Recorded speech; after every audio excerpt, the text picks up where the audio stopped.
Hey everybody, what's up? This is Joe Bernstein here. You guys know me, I'm a professional growth coach, and more I've been working with entrepreneurs. Often they have small teams they're working with, either contractors that they hire, or they actually have team members that they employ full time. And I'm noticing something coming up. In my conversation today with a client, he owns a small manufacturing company, and essentially he's bringing on some new employees, and he wants to have conversations about some current employees about expectations.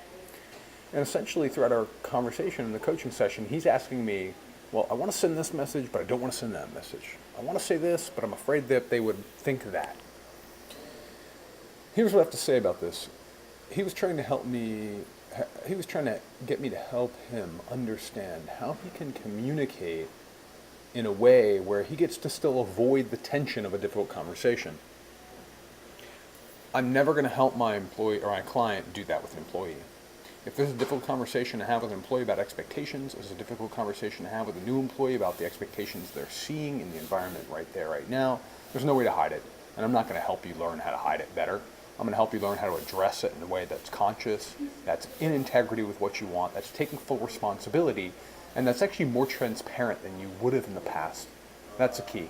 So if you're struggling with, in your process of leading or managing employees, how do I set this expectation without making them think that? There's definitely something that you're trying to avoid or trying to hide.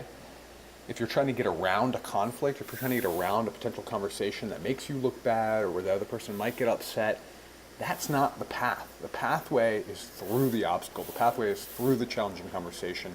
You're going to learn a lot about yourself as a leader. You're going to learn a lot about your employees. You're going to learn a lot about your company culture. You're going to learn a lot about who you are and how you show up when you actually address things more directly rather than trying to figure your way around what you have to say.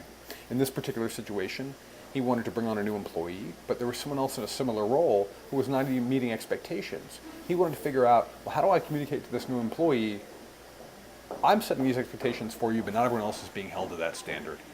The bottom line is I challenged him. I said, you can't do that.